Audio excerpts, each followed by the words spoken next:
Hallo zusammen, heute geht es um den WeFly Beacon, einen Beeper oder auch Buzzer, Pieper, wie auch immer ihr wollt, mit einem gebauten Akku, einer relativ lauten Beeper-Sirene, Micro-USB-Ladeanschluss und der Akku, den seht ihr, der ist da drunter.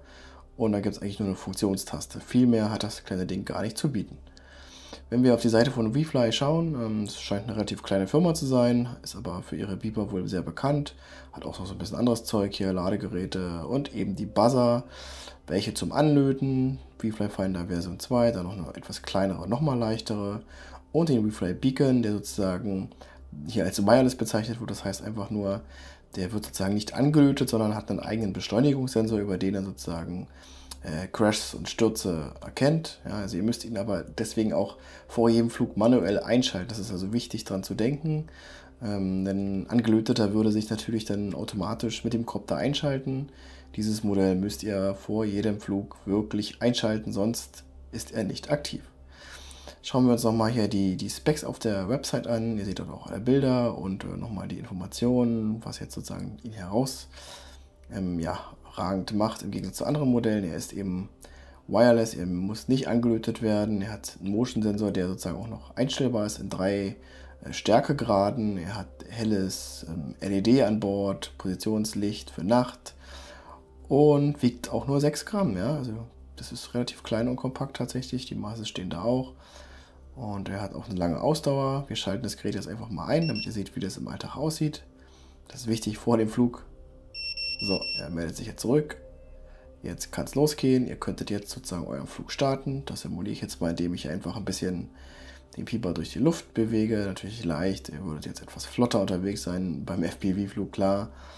Aber er löst nicht sofort aus. Und wenn ihr hier wirklich ganz harter Manöver fliegt, dann stellt ihr eben eine mildere Sensitivität ein.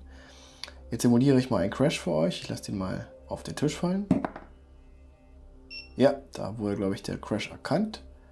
Jawohl, jetzt beginnt er sozusagen wild zu piepen. Alle 5 Sekunden gibt es jetzt so einen Voralarm. Da könnt ihr den natürlich jederzeit auch ausschalten, wenn ihr in der Nähe seid. Aber wenn ihr den Copter jetzt etwas weiter weg im hohen Gras verloren habt, dann seid ihr dann auf der sicheren Seite, denn jedes ESC-Piepen ist viel zu leise. Ja? Und dieser Beeper legt gleich los. Ich bin jetzt mal kurz ruhig.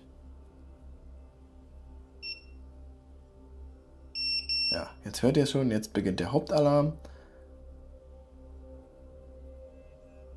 Ja, also laut Hersteller 105 dB, das ist schon eine ziemlich amtliche Hausnummer sozusagen. Und ihr müsst ihn zum Ausschalten etwas länger drücken. Ich hatte jetzt gerade zu kurz gedrückt, dann geht es natürlich nicht. Ja. Werfen wir nochmal einen Blick in die Anleitung, denn dort gibt es nochmal alle wichtigen Informationen für euch zusammengefasst. Insbesondere auch, wie ihr den Bewegungssensor einstellen könnt. Der hat insgesamt 3 Stufen und dazu wird das Gerät an eine USB Micro Power Source angeschlossen, also ein kleines Ladegerät. Und dann je nach Blinkmuster könnt ihr da diese stufenweise in 3 verschiedenen Varianten einstellen. Ich nutze das Ding per Velcros sozusagen und dann kann man das entsprechend auf verschiedene Modelle jeweils kleben, seht ihr hier unten drunter. Ihr könnt es auch per Gaffertape festmachen, wie auch immer.